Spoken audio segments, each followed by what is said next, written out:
ఈ రాత్రి కాల సమయంలో వాక్యమును మనం జ్ఞాపకం చేసుకుందాం. బైబిల్ గ్రంథంలో నుండి ఎన్నో పర్యాయాలు మనం విన్నటువంటి వాక్యాన్ని మరొకసారి జ్ఞాపకం చేసుకుందాం. 42వ కీర్తన 42వ కీర్తన మొదటి వచనాలని చదువుతున్నాను. అందరూ బైబిల్ చూడండి. దుప్పి నీటి వాగుల కొరకు ఆశపడునట్లు దేవా, నీ కొరకు నా ప్రాణము ఆశపడుచున్నది. నా ప్రాణము దేవుని కొరకు తృష్ణగొనుచున్నది. జీవము గల దేవుని కొరకు తృష్ణగొనుచున్నది. చాలు. ప్రభునందు ప్రియమైన సహోదరి సహోదరులందరికీ మరొక పర్యావరణ హృదయపూర్వకమైన వందనాలు. ఈ దినాన మన వాక్య భాగము, వాక్య టైటిల్ ఏంటంటే దుప్పికి వాగెందుకు. దుప్పికి వాగెందుకు, పాపికి రక్షణ ఎందుకు. ఇలాగా మనము మన జీవితాలని పరిశీలన చేసుకోవచ్చు. చదవబడినటువంటి 42వ కీర్తన రచించినటువంటి రచయితను బట్టి మనం తెలుసుకోవాలి. మొదటిగా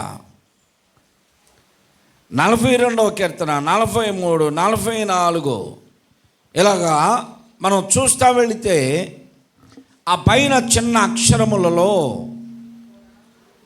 ఆ కీర్తన రాసినటువంటి రచయిత ఎవరో చెబుతున్నాడు. మనం దావీదు కీర్తనలు అని పేరు చెప్తూ ఉంటాం. దావీదు గారి కీర్తనలు ఇందులో ఎక్కువ ఉన్నాయి.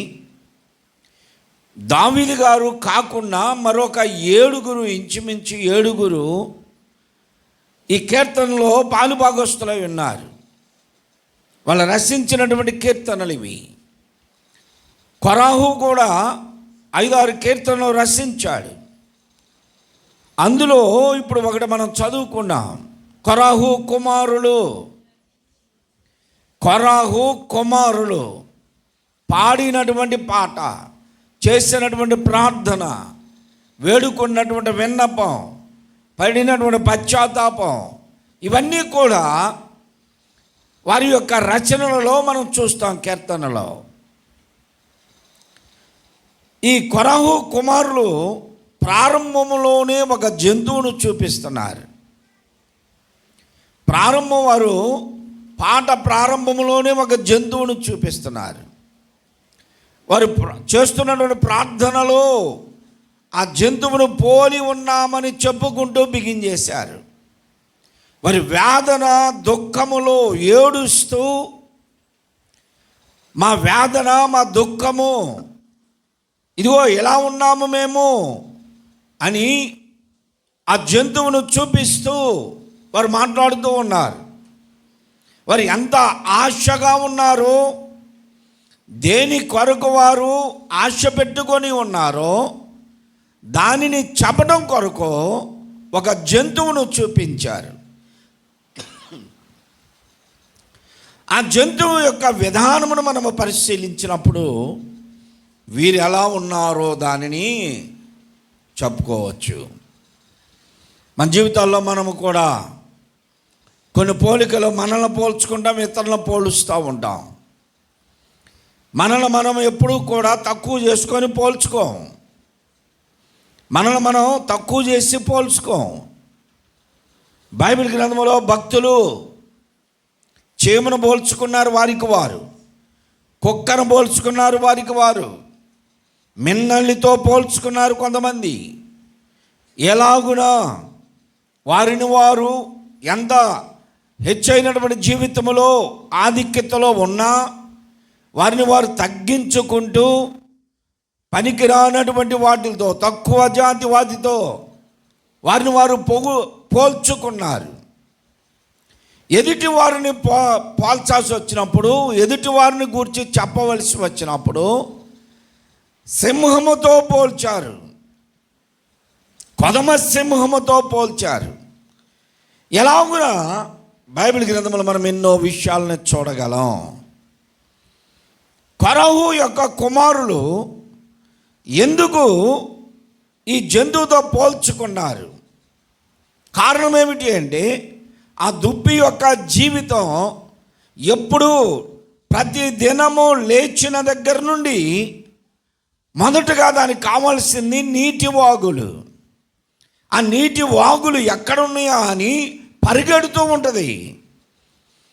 ఆ నీటి వాగు లేకపోతే తనకి ప్రాణ సంకటము దాపురించి ఉంటుంది, చనిపోయేటువంటి సందర్భం.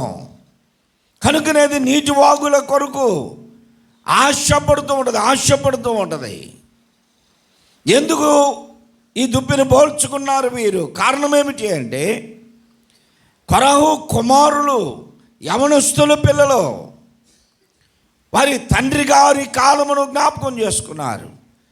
తండ్రి గారు కొరహు, తనతో పాటు మరొక ఇద్దరు దాతాను, అభిరాములు అనేటువంటి వారు దైవజనుడైన మోషే గారికి ఎదురు తిరిగారు.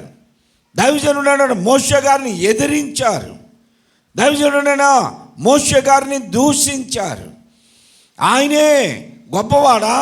దేవుడు మోషేతోనే మాట్లాడతాడా? దేవుడు మోషేతోనే పలికిస్తాడా? ఆయనతోనే అద్భుతములు చేయిస్తాడా? ఆయన మాత్రమే ప్రవక్త? ఆయన మాత్రమే ప్రత్యేకించబడిన వాడా? ఆయన మాత్రమే పరిశుద్ధుడా? మేమును పరిశుద్ధులమే, మాతో కూడా దేవుడు మాట్లాడతాడు, మేము కూడా అద్భుతములు చేస్తామని దైవ సేవకునికి వ్యతిరేకముగా ఈ కొరహు, దాతాను, అభిరాములు సమాజములో, ఇశ్రాయేలీల నిర్గమములో, ప్రయాణములో ఎలాగును చేసి వారి వలె 250 మందిని పోగు చేశారు. లక్షల మంది ప్రజల్లో 250 మందిని పోగు చేశారు. వీరందరూ ఒక గ్రూప్ అయిపోయారు. దేవుని కోపము వారి మీద రగులుకుంది.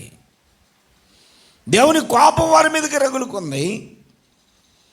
దేవుని కోపము వారిని నశింపచేసింది. ఆ సందర్భాలు, ఆ వాక్యాలు అది వచ్చినప్పుడు ఖచ్చితంగా మాట్లాడుకుందాం. అలాంటి సందర్భంలో దైవజనుడైన మోషే గారు చెప్పిన ప్రకారముగా భూమి నెరవిడిచి వారిని మింగుతూ ఉండగా, ఆ సమూహములో నుండి ఈ పిల్లలు తండ్రి గారిని వ్యతిరేకించినట్లుగా, అంటే తండ్రి గారు చేసినటువంటి పని తప్పు అని తెలుసుకొని, వ్యతిరేకించడం అంటే వీళ్ళు దైవజనుడిని వ్యతిరేకించినట్లు కాదు. డాడీ ఎందుకు మాట్లాడుతున్నావు అలాగే? నాన్న ఎందుకు మాట్లాడుతున్నావు? నువ్వు మాట్లాడేది తప్పు, నువ్వు చేసేది తప్పు. దైవజనుడికి వ్యతిరేకంగా మాట్లాడుతున్నావు, దైవజనుడిని ఎదిరిస్తున్నావు. దేవుని ఆత్మ ఆయన మీద ఉంది. అభిషేకించబడిన వాడు, పిలువబడిన వాడు, పంపబడిన వాడు, మనల్ని నడిపిస్తున్నవాడు అని ఈ కుమారులు తండ్రిని ఖండించారు, గద్దించారు. కనుకనే వారు ఆ సమాజంలో చేరల. ఏమో నువ్వేమన్నా చేసుకో, మాకు మేమైతే మీతో కలం అన్నట్లుగా వీరు పక్కకు వచ్చేశారు. ఆ సమయంలో భూమి నెరవిడిచి వారిని మృంగివేస్తూ ఉన్నప్పుడు ఆ శాప భారం మా మీద కూడా పడుతుందేమోనని వీరు పరిగెత్తుకుంటూ వెళ్ళి గుడారములో ఉన్న మందస్సము దగ్గర చేరి దేవుని క్షమాపణ అడిగి పశ్చాత్తాపపడి ఏడ్చి, తండ్రి మా దేవా, మా తండ్రి యొక్క, మా నాన్నగారి యొక్క పాపములో మమ్మల్ని పాలిభాగస్తులను చేయొద్దయ్యా, మమ్మల్ని క్షమించు అని అడిగారు. దేవుడు వారిని క్షమించాడంట. దేవుడు ఆ సమూహములోనే వీరికి చనిపోవలసిన వారు దేవుని తీక్షణమైనటువంటి కోపము ద్వారా వీరు పశ్చాత్తాపడి ఏడ్చి కన్నీరు గార్చి దేవుడిని క్షమించమని అడిగారు కనుక దేవుడు వారిని క్షమించాడు. ఎందుకో తెలుసా? వీరు బలిపీఠము దగ్గరికి చేరారు గనక, గుడారము దగ్గరికి చేరారు గనక, దేవుని మందస్సము సమీపించారు గనక, దేవుని క్షమించమని అడిగారు గనక దేవుడు వారిని క్షమించాడు. ఆ తర్వాత చాలా కాలము వారు ఆ భయము చేత ఈ సమాజములతో కలవలేదు. వారు సమాజముతో కలవలేదు. ఎప్పటికైనా సరే శాపం మన మీదకు వస్తుంది. తల్లిదండ్రులు చేసినటువంటి పాపము, ఇదిగో దాతాను, అబీరాము, కొరాహు, మన తండ్రి, మన పినతండ్రి పిల్లలు, వీళ్ళందరూ చేసినటువంటి పాపములో ఆ శాపము మన మీద భారముగా ఉంటుంది. మనం ఈ సమాజంలో కలిస్తేని. వారు వేరుగా బ్రతికారు. ఎందుకో తెలుసా? కళ్ళ ముందు 250 మంది చనిపోయిన సమాజమునకు బుద్ధి రాల. కొరాహు కుటుంబమును, దాతాను, అబీరాములను ఈ భూమి నెరవిడిచి మింగివేసిన 250 మంది ఏకమైతే దేవుడు ఆకాశం నుండి అగ్ని కురిపించి వారిని చంపివేసిన తలారి మళ్ళీ వ్యతిరేకమైపోయారు. కళ్ళ ముందు ఎంతమంది చనిపోయారే అని పశ్చాత్తాపం లేకుండా దేవుని పాదమును పట్టుకొని దైవజనుడైన మోషే గారిని క్షమించమని అడిగే ఆ హృదయము లేకుండా మరలా వారంతా ఏమైపోయారు? ఏకమైపోయి దైవజనులను మీరు చంపివేశారన్నారు. ఎవరు చచ్చిపోయిన వాళ్ళంతా? ఎవరంటే వీళ్ళ దృష్టిలో వీళ్ళకి ఇష్టమైంది కాబట్టి వాళ్ళంతా దైవజనులు, దేవుని ప్రజలను చంపేశారు మీరు అన్నారు. దేవునికే వ్యతిరేకంగా బ్రతుకుతుంటే వీళ్ళు వాళ్ళని ప్రజలు దేవుని పిల్లలు అంటున్నారు. ఎవరిని? కొరాహుని, దాతాను, అబీరాముల్ని. వారు దేవుని జనులే, ఆ దైవజనులు, దేవుని పిల్లలు, మీరు అన్యాయంగా వారిని చంపారు అంటున్నారు. అంటే సమాజానికి ఇష్టమైంది కనుక వారు మోషే గారిని ఎదిరించడం వీళ్ళకి ఇష్టమే కనుక, మోషే గారి మీద దుర్భాషలు ఆడడం వీళ్ళకి ఇష్టం కనుక వీరు ఎవరిని సమర్థిస్తున్నారు? మోషే గారిని దూషించిన వారిని. సహోదరి సహోదరులారా, ఇది మనము కూడా దాతాను, అబీరాముల వలె బ్రతకూడదు. కొన్ని సంఘాల్లో చూస్తూ ఉంటాం, దైవజనుల మీద నిందలు వేసేవారు, దూషించేవారు, వ్యతిరేకంగా సమావేశపరిచేవారు చాలామంది. దాతాను, అబీరాములు వంటి వారు, కొరాహు లాంటి వారు ఉన్నారు. అలాంటి వారిని సమర్థించే ప్రజలు కూడా ఉన్నారు. అందుకని కొరాహు కుమారులు ఏం చేశారంటే, ఇంత కళ్ళ ముందు ఇంతమంది చచ్చిపోయినా వీళ్ళు మరలా అలాగనే మాట్లాడుతున్నారు కనుక దేవుని శాపము, తెగులు వీళ్ళ మీదకి వచ్చింది. అందులో మనం ఉండకూడదని ప్రత్యేకించబడ్డారు. ప్రత్యేకించబడి ప్రత్యేకంగా ఉంటున్నారు.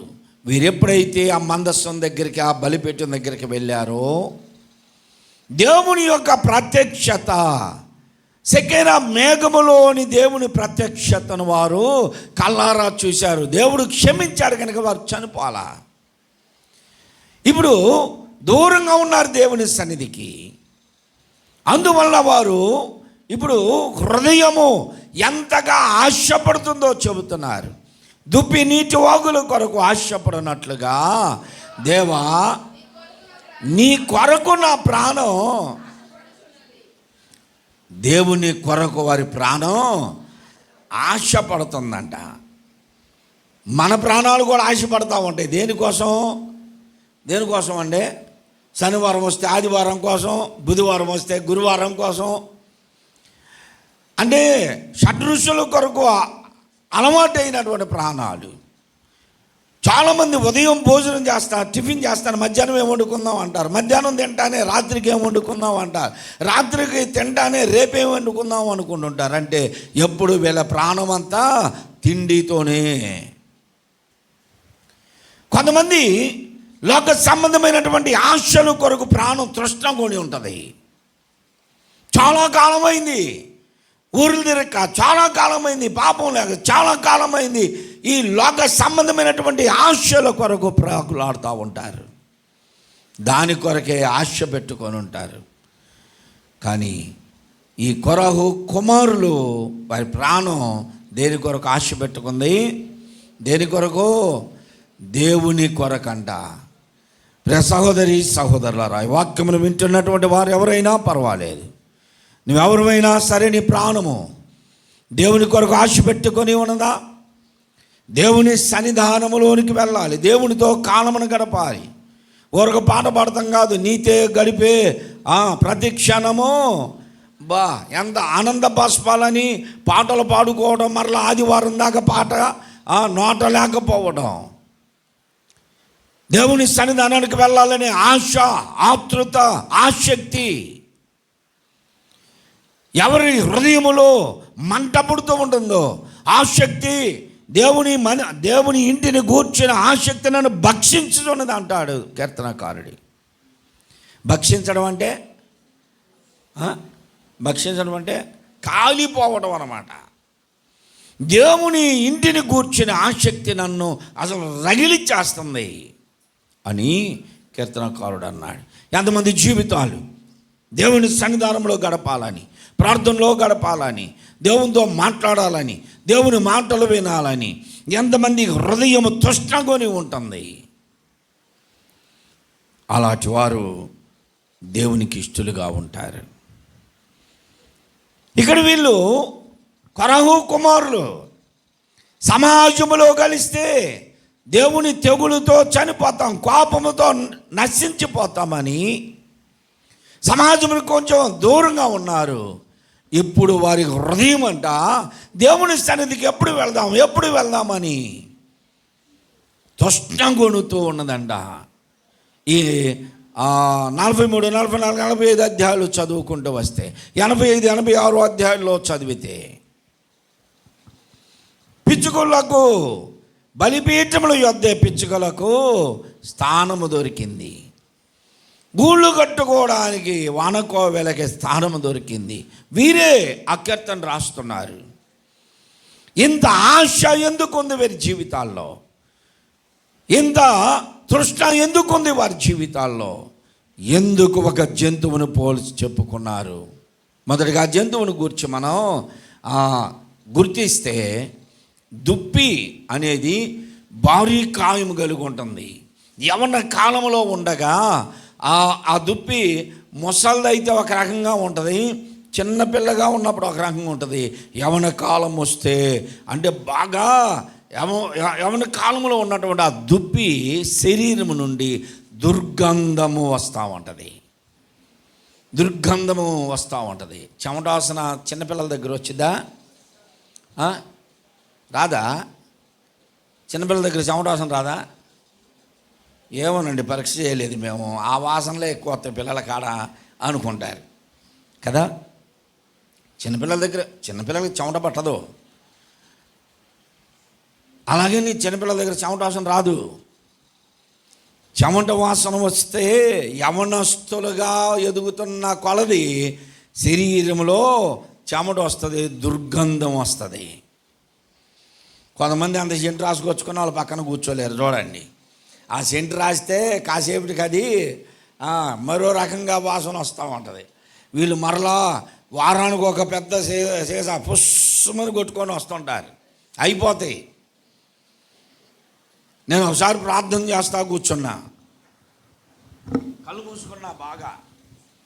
మూసుకొని ప్రార్థన చేస్తూ ఉంటే ముక్కులు పికటలేస్తానే, బాగా ముక్కులు మంచి వాసన వచ్చేసరికి నా మైండ్ అంతా మళ్ళీ లోకంలోకి వచ్చింది.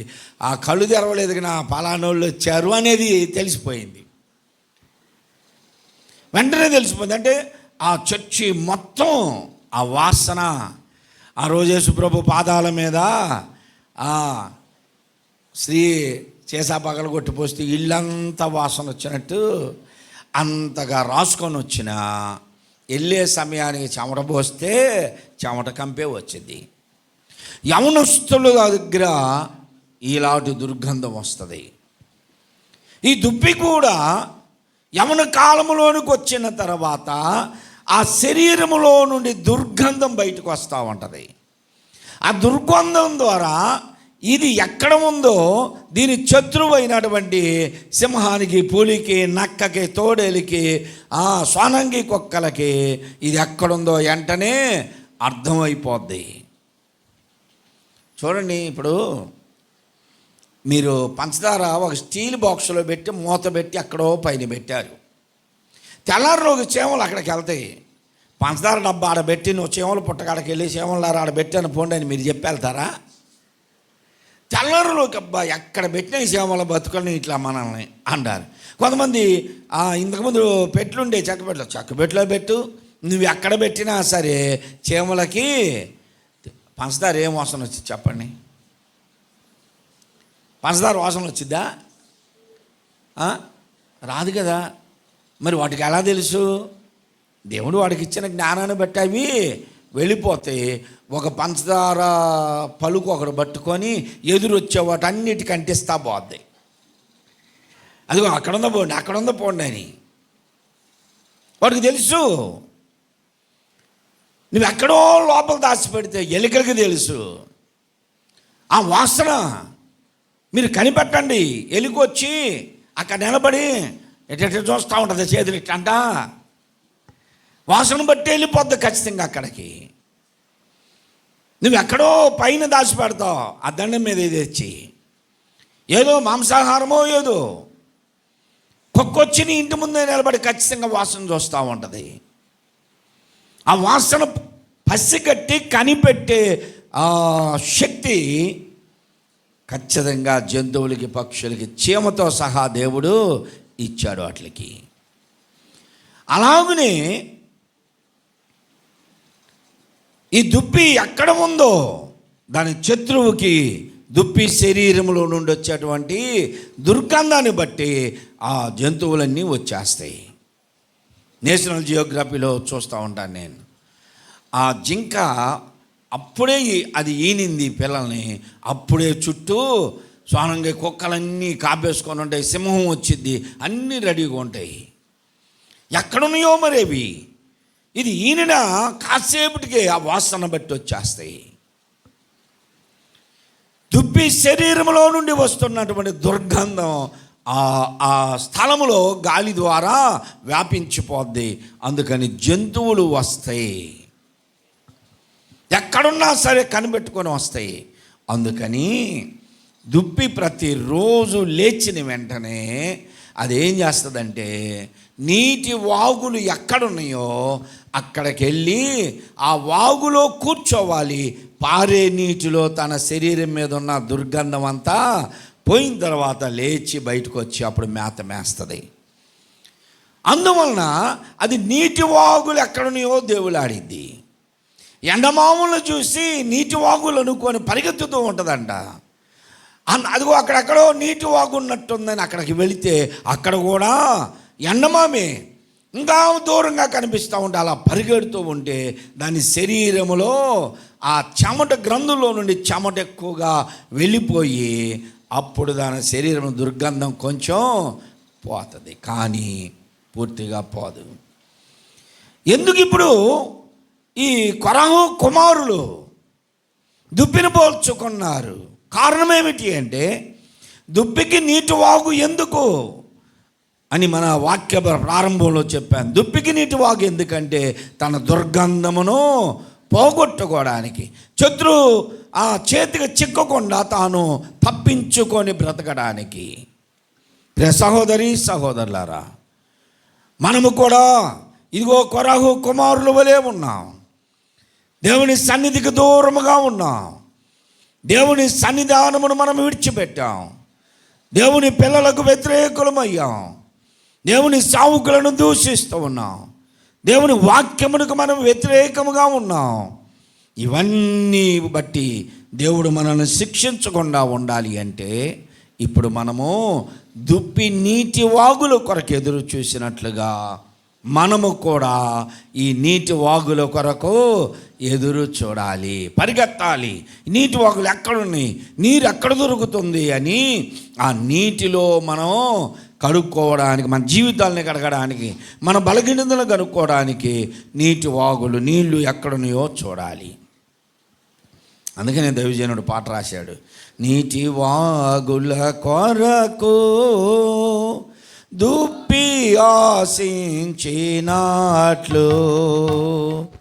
నీ కొరకు నా ప్రాణము రొబ్బిగొనుచున్నది. నా ప్రాణమా నా సమస్తమా ప్రభుని స్తుతించుమా, నా యేసు చేసిన నీవు మరువకుమా. దుప్పి నీటి వాగుల కొరకు ఆశపడుతుంది. బైబిల్ గ్రంథములో ఈ సందర్భంలో నీరు వాక్యమునకు సాదృశ్యం. నీరు వాక్యమునకు సాదృశ్యం. మనకు వాక్యము తక్కువైతే, వాక్యము వినే శక్తి లేకపోతే, వాక్యానికి ప్రిఫరెన్స్ ఇవ్వకపోతే, ప్రాముఖ్యత మన జీవితంలో వాక్యమై ఉండకపోతే మనలో దుర్గంధం, ఆ జంతువులో దుర్గంధం వెలబడినట్లుగా మన జీవితంలో వాక్యానికి సరిచేయబడకుండా, వాక్యము మన హృదయం నిండా లేకుండా, వాక్యము మన నోటి నిండా లేకుండా, అసలు వాక్యం అనేదే మన జీవితంలో లేకపోతే ఇప్పుడు మనలో బలహీనతలో ఎక్కువైపోతాయి. వాక్యమును చదువుతుంటే వాక్యం మనల్ని సరిచేస్తుంది. రోజు వాక్యం చదువుతున్నాం అనుకో, వాక్యం ద్వారా మనము మన జీవితాన్ని సరి చేసుకుంటాం. వాక్యం మనల్ని పట్టుకుంటుంది. వాక్యము మన హృదయము నిండా నిండి ఉంటే మనం తొందరపడి ఏ లోక సంబంధమైనటువంటి కార్యమును కూడా చెయ్యం. వాక్యం మనల్ని గద్దిస్తూ ఉంటుంది. వాక్యం మన లోపాలను చూపిస్తూ ఉంటుంది. వాక్యము మనల్ని సరిచేస్తుంది. వాక్యము దేవునికి మనల్ని సమీపస్తులను చేస్తుంది. ఇదివరకు ఒక పాట పాడేవాళ్ళం, నీ వాక్యమే నీరయ్యుండే మా దాహము తీర్చుచుండే, నీ వాక్యము నీరయ్యుండే మా దాహము తీర్చుచుండే, ఆ నీరే మాకు పానము స్థానము, ఆ నీరే మాకు పానము స్థానము, నీ వాక్యము మాకియోమా, నీ వాక్యం మాకియోమా. దేవాని దివ్యవాక్యము ఇవిగా మాకు దొరికెను. ఆ వాక్యము నీరై ఉంది. ఆ నీరే మాకు పానము స్థానం. వాక్యము మన జీవితాల్ని వెలిగించి సరిచేసి దేవునిలో స్థిరపరుస్తుంది. దేవుని స్తోత్రం. కాబట్టి ఆ వాక్యము మన జీవితాలకి ఎంతో మెరుగైంది. వాక్యము చాలా శ్రేష్టమైంది. వాక్యమును చదువుతూ ఉంటే మన జీవితంలో ఉన్న ఆ దుప్పి శరీరం మీద ఉన్న దుర్గంధము నీటి వాగు పోగొట్టినట్లుగా మన వాక్యమును చదువుతూ ఉంటే మనలో ఉన్న బలహీనతలన్నీ మన జ్ఞాపకం వస్తూ ఉంటాయి. వాక్యం చదువుతూ ఉంటే మనం ఎంత తొందరపాటు కలిగి ఉంటామో, ఎంత దుర్భాషలు ఆడతామో, ఎంత బలహీనతలు కలిగి ఉంటామో, మన కళ్ళు, మన చెవులు, మన నోరు, మన ప్రవర్తన సమస్తమును గూర్చి వాక్యము అనుదినము మనల్ని సరిచేస్తుంది. సరిచేయబడతాం. మనము దేవునికి సమీపస్తులం అవుతాం. దేవునికి స్తోత్రం. ప్రాణము తృష్ణగొనుతున్నది అంటున్నాడు ఆయన. ఇప్పుడు దుప్పి వలె మన జీవితాన్ని సరి చేసుకోవద్దా? ఒకవేళ నీవు ప్రభువుని ఎరుగని స్థితిలో ఉంటే, ఇంకా బలహీనతల్లో పాపాల్లోనే ఉంటే, ఆ దుర్గంధము నీ జీవితంలో అనేకులకి దుర్గంధముగా ఉన్నట్లయితే, నీ జీవితమును బట్టి నీ మాటలు లేకపోతే నీ క్రియలు ఇతరులకి అసహ్యంగా కనబడుతుంటే, కొంతమంది అసహించుకుంటున్నా గుర్తించలేని స్థితిలో ఉంటారు. ఏం మాట్లాడే వాళ్ళు మాట్లాడు మరీ అంతగా మాట్లాడతారు విడ్డూరంగా. అన్నా సరే సరి చేసుకోరు. ఏ ప్రవర్తన అండి వాళ్ళ జీవితం అన్నా కానీ సరి చేసుకోరు. మాటలు మారో, క్రియలు మారో, తలంపులు మారో, జీవితాన్ని సరి చేసుకోవడానికి ఇష్టపడవు. ఇదిగో ఇప్పుడు వాక్యము ద్వారా మనము మన జీవితాన్ని సరి చేసుకోవాలి. ఆ దుప్పి అలాగున నీటి వాగులో తన దేహమును కడుక్కోపోతే అది శత్రువుల చేతబడి చేల్చబడి చంపివేయబడుతుంది. మనము కూడా ఇంకా ఎవరైనా ఒకవేళ క్రీస్తు రక్తం చేత కడగబడకపోతే అలాంటి వారు ఆ దుర్గంధముతోనే బ్రతుకుతూ ఉన్నట్లయితే దేవుని వాక్యము నీరుగా ఉంది. క్రీస్తు రక్తము ప్రతి పాపము నుండి మనలను పవిత్రులుగా చేస్తుంది. దేవునికి స్తోత్రం. యేసు రక్తము మన పాపములకు ప్రాయశ్చిత్తము కలిగిస్తుంది. నీరు శుద్ధి చేస్తుంది. నీటి ద్వారా శుద్ధి అయ్యేవి ఒక 5 ఉన్నాయి. నీటి ద్వారా శుద్ధి అయ్యేది ఏమేమి శుద్ధి చేయొచ్చు? నీళ్ళతో గృహాన్ని శుద్ధి చేయొచ్చు, ఇల్లంతా కడుక్కోవచ్చు. గృహశుద్ధి నీటితో వస్తుంది. తర్వాత ఆ ఇంట్లో ఉన్న ప్రతి పాత్రను మనము నీటితో పాత్ర శుద్ధి చేయగలం. తర్వాత మన దేహమును మనము శుద్ధి చేయగలుగుతాం నీటితో స్నానం చేసుకొని, దేహ శుద్ధి. అలాగనే మన వస్త్ర శుద్ధి, ఆ నీటితో మన వస్త్రాలను మనం శుద్ధి చేసుకోగలం. అలాగనే మనం తినే ప్రతి ఆహారాన్ని కూడా ముందుగా నీటితో శుద్ధి చేయగలం. గృహశుద్ధి, పాత్రశుద్ధి, తర్వాత దేహశుద్ధి, వస్త్రశుద్ధి, అన్నశుద్ధి, ఇవన్నీ నీటితోనే అవుతాయి. వాక్శుద్ధి ఉంది. వాక్శుద్ధి అంటే ఏంటి చెప్పండి? వాక్శుద్ధి అంటే కొంతమంది అంటారు, పాస్టర్ గారు నువ్వేంటండి మామూలుగా మాట్లాడినట్టే మాట్లాడతావు, వాక్యం చెప్పేటప్పుడు కూడా కొంచెం నైస్గా మాట్లాడండి అంటారు. ఎలా వస్తుందండి? కావాలని మాట్లాడితే నైస్గా మాట్లాడితే మాట్లాడినట్టే ఉంటుంది. ప్రభునందు ప్రియమైన సహోదరి సహోదరులారా, మీకు తెలియచేస్తూ ఉన్నాం, మీకు అలాగున చేస్తూ ఉంటున్నాం, ప్రకటన చేస్తూ ఉంటున్నాం అంటే అది కావాలని మాట్లాడినట్టే ఉంటుంది. అంతగా మీకు తెలియజేస్తున్నామంటే అయిపోయింది. తెలియజేస్తూ ఉన్నాం అనేది అవసరం లేదు. వాక్శుద్ధి ఇలా మామూలుగా ఏ దుర్భాషలు లేకుండా, బూతులు లేకుండా, ద్వంద్వార్థాలు లేకుండా ఎలాగైనా మాట్లాడవచ్చు. నువ్వు మోటిగా మాట్లాడినా పర్వాలా, నైస్గా మాట్లాడి బూతులు తిట్టే వాళ్ళు కూడా ఉన్నారు తెలుసా. నైస్గా మాతో పాటు నాన్నతో పాటు సేవ చేసిన సేవకుడు ఒక ఆయన ఉన్నాడు. ఆయన మాట వస్తే ఒరి నీ పెండా కూడయ్యా అంటాడు, ఒరి నీ పెండం పెట్టా అంటాడు, ఒరి నీ ముగ్గు మాయా అంటాడు. అంటే ఏంటి ఇవన్నీ? అవునే మంచి మాటలా, ఎంత నైసుగా మాట్లాడతాడు ఆయన. కానీ ఓరి నీ ముగ్గు మాయ అంటాడు. అంటే ముగ్గు మాసేది ఎక్కడా? చచ్చిపోయినాక పిండాలు పెడతాను కాడ ముగ్గేస్తారు శ్మశానంలో. అది ఊడిస్తే వెళ్ళిపోద్ది. అంటే నువ్వు చావాలా, నీకు పిండం పెట్టాలా, ముగ్గేయాలా, ఆ ముగ్గు మాసిపోవాలా. నేను పిండాకూడి పెట్టా అంటాడు. అంటే ఏంటి? అది ఏమన్నా బంతి పోసినవా? పిండాకూడు అంటే పంది పోసినవా? చచ్చిన తర్వాత పెట్టేది పిండాకూడు. ఎలాగ నైసుగా తిట్లు ఉంటాయి. మోటికి మాట్లాడినా పర్వాలా, అసలు బూతులు రాకూడదు. వాక్శుద్ధి దేని ద్వారా వస్తుంది? వాక్శుద్ధి చెప్పండి. చదువు ద్వారా. వాక్శుద్ధి ఎలా వస్తుంది? చదువుకుంటే జ్ఞానం వస్తుంది. ఎవరితో ఎలా మాట్లాడాలో మాట్లాడతారు. వాక్శుద్ధి పెద్దవారిని గౌరవించడం, చిన్నవారికి మర్యాద ఇవ్వడం, ఎవరిని ఎలా మనం సంబోధించాలో, పిలవాలో, మాట్లాడాలో. వాక్శుద్ధి చదువుతో వస్తుంది. హృదయ శుద్ధి ఉంది. హృదయ శుద్ధి గలవారు ధన్యులు, వారు దేవుణ్ణి చూసేదారు అని బైబిల్ చెబుతుంది. మరి హృదయ శుద్ధి ఎలా వస్తుంది? ఎలా వస్తుందండి? హృదయం అంతా ఎలా ఉందంట? హృదయం అన్నిటికంటే మోసకరమైనది. నీ దేహంలో ఉన్న ప్రతి అవయవం కంటే కూడా హృదయం అన్నిటికంటే మోసకరమైనది. అది ఘోరమైన స్ట్రోకులు వచ్చిపోతున్నాయే, ఘోరమైన వ్యాధులు. ఇది ఎలా పోగలుగుతుంది? గుండె జబ్బులు అయితే మందులతో పోద్ది. హృదయ రోగములు ఎలా పోతాయి? హృదయం అన్నిటికంటే మోసకరమైంది, ఘోరమైన వ్యాధితో నింపబడింది.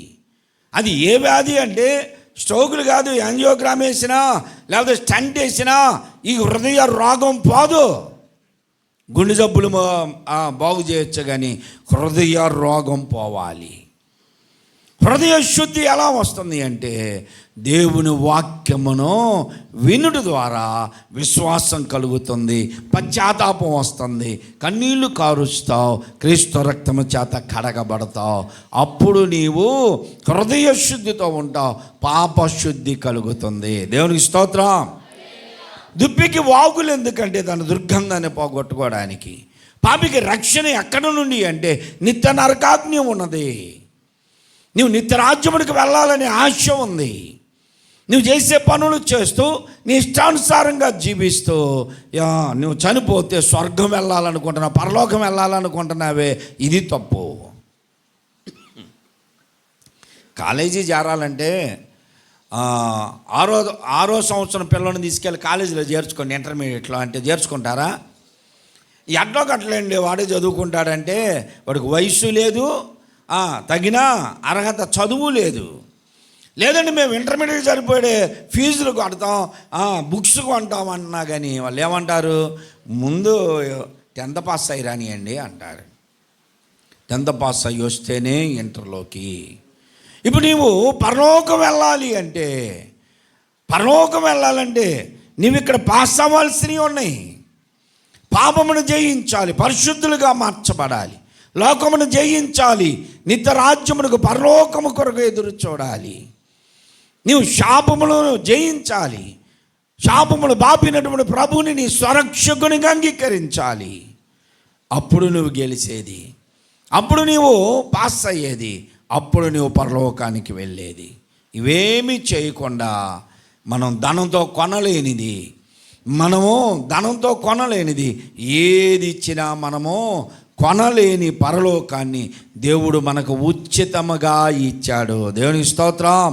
పరిశుద్ధుడైనటువంటి దేవుడు పాపిని రక్షించడానికి భూలోకములోనికి వచ్చాడు. ఆయన మన పాపమును తన మీద వేసుకొని పాపముగా చేయబడ్డాడు.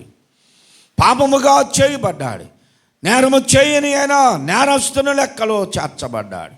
ఏ దోషము లేని అయినా దోషిగా చేయబడ్డాడు. పాపము లేని ఆయన పాపముగా చేయబడ్డాడు. మన దోషములను భరించి, మన పాపములను భరించి, మనం పొందవలసిన ప్రతి శిక్షను ఆయన అనుభవించి, ఆయన చనిపోయి సమాధి చేయబడి తిరిగి లేచి అలాంటి ఆ పరలోకపు స్వాస్థ్యాన్ని మనకు ఆయన వాగ్దానం చేశాడు. దాని కొరకు మనం ఇప్పుడు సిద్ధపడాలి అంటే మనము కూడా ఇదిగో ఈ దుప్పి వలె తన దుర్గంధాన్ని పోగొట్టుకోవడానికి నీటి వాగుల కొరకు వెతికినట్లుగా మనము కూడా మన జీవితంలో ఉన్న ప్రతి బలహీనత నుండి విడిపించబడడానికి వాక్యము దగ్గరికి రావాలి. దేవునికి స్తోత్రం. వాక్యముని జీవితమును ప్రతిరోజు స్నానము చేత వాక్యము నీ జీవితానికి. అందుకనే బైబిల్ గ్రంథములో సంఘమును పెండ్లి కుమార్తెగా పోల్చబడింది. పెండ్లి కుమారుడిగా క్రీస్తును పోల్చింది ఎందుకు అంటే ఆయన నిజంగా పెళ్లి కొడుకు, మనం పెళ్లి కూతురులు అని కాదు. పెళ్లి కుమార్తెను వివాహము కొరకు సిద్ధపరిచే కార్యక్రమంలో నలుగుల తంతు ఉంటుంది. పసుపు రాసి ప్రతిరోజు స్నానం చేపించడం, అలాగనే ఆ శరీరమును బాగు చేయడం, సౌందర్యాన్ని తీసుకురావడం ఎలాగైతే పెళ్లి కుమార్తెకి చేస్తారో అలాగా మనము కూడా ఇదిగో పరలోకము కొరకు సిద్ధపడుతున్న సందర్భంలో మన జీవితాన్ని సరి చేసుకోవడానికి అనుదినము వాక్యము చేత ఉదక స్నానము చేస్తున్నాం. దేవునికి స్తోత్రం. వాక్యమును వింటున్నావా ప్రియ సహోదరి సహోదరుడా? వాక్యము నీ జీవితాన్ని మారుస్తుంది, నీ స్థితిగతులను మారుస్తుంది, నీ పరిస్థితులను మారుస్తుంది. నువ్వెంత కఠినుడు అయినా, ఎంత కఠినాత్మరాలు అయినా, లోక సంబంధమైన పాపముని జీవితంలో పేరుకుపోయినా, ఇక ఎవరు నన్ను మార్చలేరు అనుకున్నా వాక్యమును విను. వాక్యముని జీవితాన్ని సరిచేసి క్రీస్తుకి సమీపస్తులుగా చేస్తుంది. దేవునికి స్తోత్రం. ఈ వాక్యము నీ పాపమును నుండి నిన్ను విడుదల పొందడానికి మార్గదర్శకంగా ఉంటుంది. క్రీస్తుని నీకు చూపిస్తుంది, నిన్ను క్రీస్తు దగ్గరికి చేరుస్తుంది. దేవునికి స్తోత్రం. కనుక ఈ వాక్యం మన హృదయాల్లో ఉండాలి. కుమారులు ఆశపడ్డట్లుగా వాక్యము కొరకు ఆశపడు.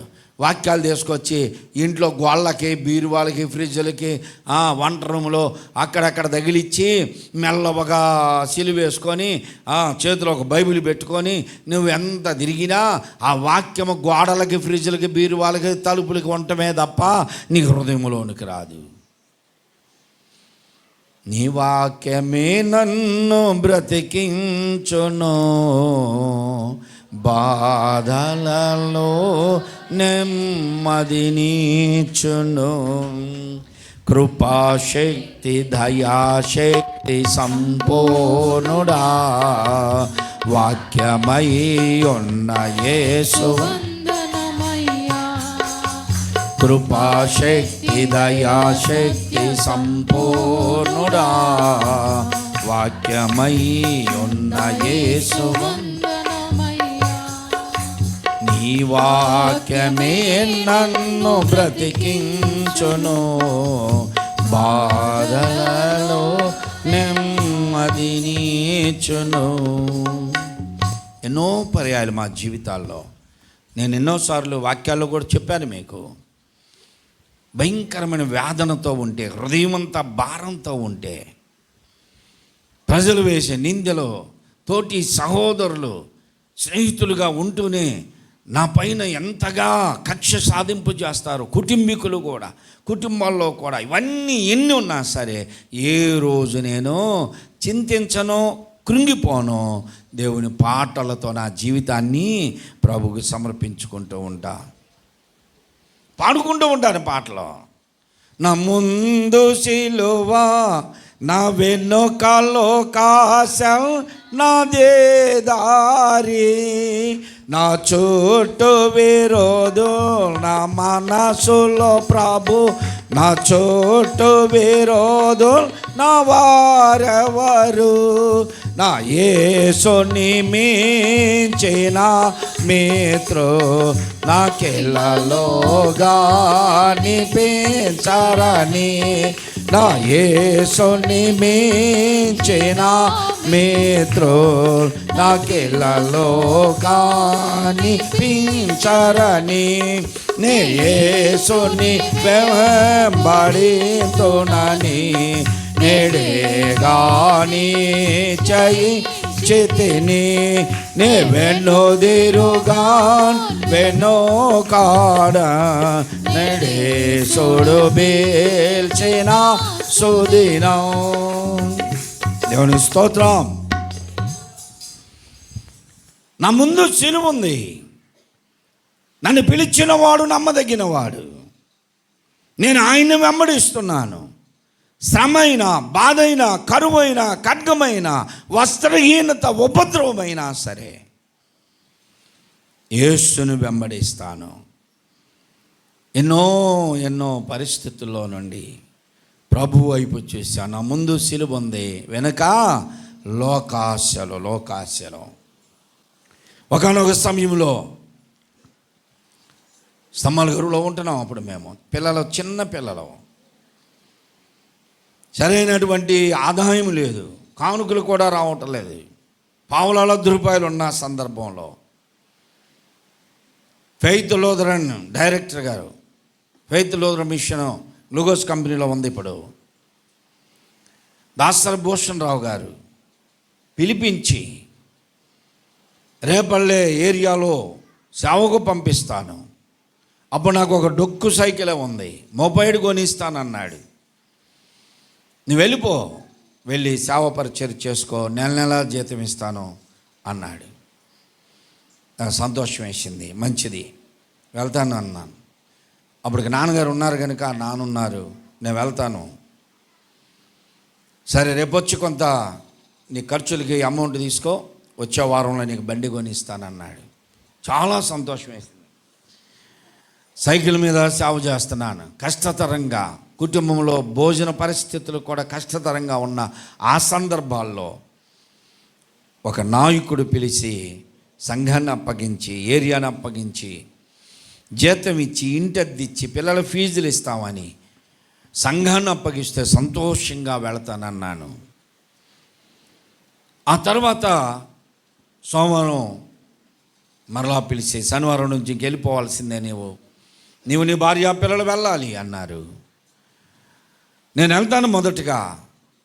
అప్పుడు ఎప్పుడు చెప్తున్నాడు అంటే నవంబర్, డిసెంబర్లో ఈ 2-3 నెలలు పిల్లల చదువులు అయిపోతే వెళ్తాను సార్ నేను అన్నాను. కాదు ఇప్పుడు వెళ్ళాలన్నారు, పిల్లల చదువులు పోతాయి కదా, ఫీజులు కట్టున్నాం అప్పటికే సెకండ్ క్లాస్ థర్డ్ క్లాస్ తట్ట అంటే లేదు, సేవకు వెళ్తే భార్యాభర్తల పిల్లలతో వెళ్ళాలి, అలాగైతేనే వెళ్ళాలి అన్నాడు. ఎంత ఆశ అంటే కళ్ళ ముందు జీతం, ఇంటద్దె, పిల్లల ఫీజులు, మా ఖర్చులు మొత్తం వెళ్ళిపోతున్నాయి. మరి బండి కూడా, ఎన్ని ఆశలు కళ్ళ ముందు కనపడ్డాయి. ఊహలోకాల్లో విహరించా భార్యా పిల్లలను తీసుకొని వెళ్ళమన్నాడు. కుదరలా, మానుకున్న మరలా అదే పరిస్థితి. లోకాశలు. నేను అప్పుడు అనుకున్నా, ప్రభువా నేను ఆశపడ్డాను, నీ మీద ఆధారపడలేదు. ఇవన్నీ ఒక హై క్లాస్గా ఉండాలనుకొని నేను సంఘాన్ని విడిచి వెళ్ళిపోదాం అనుకున్నాను. కానీ నీ చిత్తం కాదేమో, అందుకే ఉంచావు. నువ్వెప్పుడు ఇస్తే అప్పుడే నేను అనుభవిస్తాను. నాకే వాళ్ళు ఇస్తామన్నారు, అవన్నీ నీవిచ్చే వరకు నీ వైపే చూస్తా అని, నా ముందు సిలువ, నా వెన్నుక లోకాశం, నాదే దారి, నా మనసులో ప్రభు, నా చుట్టూ విరోధం, నా వారెవరు, ఎవరు ఆదరించేవారు కూడా లేరు కాల పరిస్థితులను బట్టి. అలాంటి పరిస్థితుల్లో ఇలాంటి పాటలు పాడుకుంటూ దేవుని సన్నిధానంలో ప్రార్థన చేస్తూ వెళ్ళేవాళ్ళం. వాక్యమును చదువుతూ ఉండగా అధైర్యపడిన నా జీవితంలో, వేదన దుఃఖంతో నిండిన నా హృదయాన్ని సంతోషముగా ఉప్పొంగేటట్లు చేసేది వాక్యం, ఆదరించేది వాక్యం. ఆపత్కాలమును మొరపెట్టము, నేను నీకు ఉత్తరం ఇస్తానన్నాడు దేవుడు. నిజముగా మొరపెట్టడానికి నేను సమీపాన ఉంటానన్నాడు అని ఈ వాక్యాలు ఇలాగా చదువుతూ ఉంటే అవి నా హృదయములోనికి చేరిని. గోడల మీద, క్యాలెండర్లో, ఫ్రిడ్జ్లకి, బీరువాళ్ళకి, వాకిళ్ళకి అందించిన వాక్యాలు నా హృదయంలోనికి చేరినాక నాకు నెమ్మది కలిగింది. దేవునికి స్తోత్రం. దేవుని వాక్యం మీద ఆధారపడ్డాను, దేవుని వాగ్దానముల మీద ఆధారపడ్డాను, దేవుని వెంబడించడం నేర్చుకున్నాను. దేవుడే ఇక ఏది ప్రాముఖ్యం కాదు అనుకొని ఆయన వైపు చూస్తూ ఉండగా, అప్పుడు ఆయన నేను నమ్మాను, చాలా కాలం ఆయన నమ్మాను, కానీ ఆయన నన్ను నమ్మలా. ఆయన నన్ను నమ్మేదాకా ఈ శ్రమలను అనుభవించాం. ఎప్పుడైతే ఆయన నన్ను నమ్మాడో ఆయన ఏం చేశాడు తెలుసా? నా చేయి పట్టుకొని నడిపిస్తున్నాడు. దేవునికి స్తోత్రం. నువ్వెంతకాలం ఆయన నమ్ముకున్నావు? ఈరోజు కూడా నీ ఆశలు నెరవేరలేదా? నీ పరిస్థితులు మారలేదా? నీ ఆర్థిక పరిస్థితుల్లో కుంగిపోయి ఉన్నావా? వడ్డీలు, కిస్తీలు, అద్దెలు కట్టలేని పరిస్థితిలో ఉన్నావా? నీవు ఆయన నమ్ముకున్నావు. చాలామంది అంటారు, మేము ఆయన నమ్ముకున్నామండి కానీ ఏ కార్యం కావటం లేదు అనుకుంటావు. నీవు ఆయన నమ్ముతున్నావు, పర్వాలేదు, నమ్ము. శ్రమైన, భారమైన, బాధ అయినా, కరువైన, ఖడ్గమైన అలాగే నమ్ముతూ వెళ్ళు. ఆయన నిన్ను నమ్మినప్పుడు ఖచ్చితంగా ఆయన నీవు పడిన గోతిలో నుండి నీ చేయి పట్టి లేపుతాడు. నీవు కృంగిపోయిన స్థితిలో నిన్ను ధైర్యపరిచి నీ హృదయము ఉప్పొంగి సంతోషముతో నింపుతాడు. అందుకని ఆయన నమ్మే వరకు నీవు ఆయన పాదాల దగ్గరే ఉండు. చెదిరిపోవద్దు, కలత చెందవద్దు, నీ హృదయము నిరాశకు కృంగిపోవద్దు. ఆయన మీద ఆశ పెట్టుకొని ఉండు. అందుకే కొరాహు కుమారులు అంటున్నారు, అయ్యా దుప్పి నీటి వాగుల కొరకు ఆశపడినట్లు దేవా నా ప్రాణము నీ కొరకు తృష్ణగొనుతున్నదయ్యా. జీవము కలిగిన దేవుని కొరకు తృష్ణగొనుతున్నది. దేవుని సన్నిధికి నేను ఎప్పుడు వచ్చేదనా, ఆయన సన్నిధిని నేను ఎప్పుడు కనపడేదనా అని అసలు ఆశ ఆశ ఆశ ఆసక్తి. ఉదయాన్నే అక్కడ సికింద్రాబాద్లో నాగార్జున ఎక్స్ప్రెస్ ఎక్కాను. 6:30కి రావాల్సిన బండి 7:30 అయింది. 7 గంటలకు వచ్చింది. ప్లాట్ఫామ్ మీదకి అరగంట అక్కడే ఉంది. 7:30 ఆదివారం ఉదయం. వాస్తవానికి అది 11:20 కల్లా గుంటూరు రావాలి. గుంటూరు వస్తుంది. నేనేమనుకున్నానంటే అక్కడే రెడీ అయ్యి వచ్చాను కాబట్టి సరాసరి మొదటి ఆదివారం ఆరాధనలోకి వెళ్ళిపోవచ్చు అనుకున్నాను. 11:20 కల్లా దిగిద్ది, అప్పటికి పాటలు పడుతూ ఉంటారు, వెళదాం అనుకున్నాను. నేను ఎంత తొందరగా నా మనసు ఉరుగుతుందో, ట్రైన్ అంత ఆలస్యంగా నడుస్తుంది. అటు క్రాసింగ్లు పెడుతున్నాడు. అక్కడే లేట్ అవుతుంది. నేనేమనుకుంటున్నా, ప్రభువా అనవసరంగా వచ్చానయ్యా, నేను దేనికోసం వెళ్ళాను తెలుసా? అక్కడ శుక్రవారం రాత్రి పెళ్లి చేయడానికి వెళ్ళా, శనివారం రాత్రి పెళ్లి చేయడానికి వెళ్ళా, తెల్లవారుజామునే వచ్చేద్దామని అనుకొని వెళ్ళాను. ఆ పెళ్లి చేస్తే ఫీజు వస్తుందో 10,000 దాని కొరకు పోయాను. కానీ ఈరోజు దేవుని సన్నిధానానికి నేను దూరం అయ్యానే అని అనవసరంగా, ప్రభువా నేను డబ్బులకు ఆశపడి వచ్చానయ్యా, ఏదో పెళ్లి చేస్తే ఫీజు వచ్చింది, పిల్లలకి ఫీజులు కట్టుకోవచ్చని నేను ఆశపడి వచ్చాను, ప్రభువా అయ్యా నన్ను నడిపించు, ఈ బండి తొందరగా నడిచేటట్టు చేయ, తొందరగా వెళ్ళేటట్టు చేయని బండి 80-70 కిలోమీటర్ల వేగంతో పోతుంటే నా మనసు దానికంటే ముందు వెళ్ళిపోతుంది.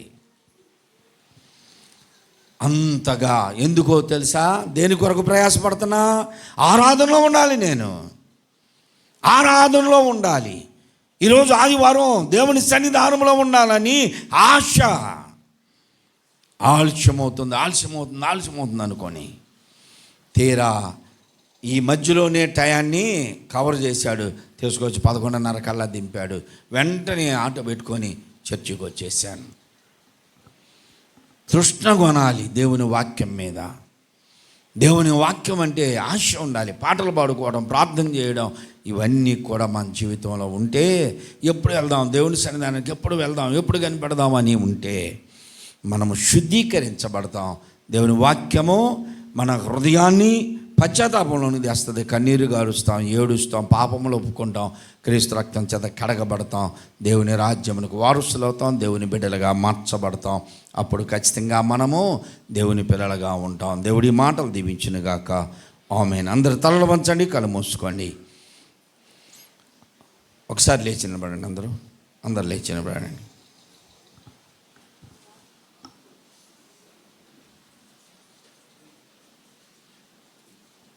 ఒక పల్లవి చరణం ఏదైనా పాడదామండి.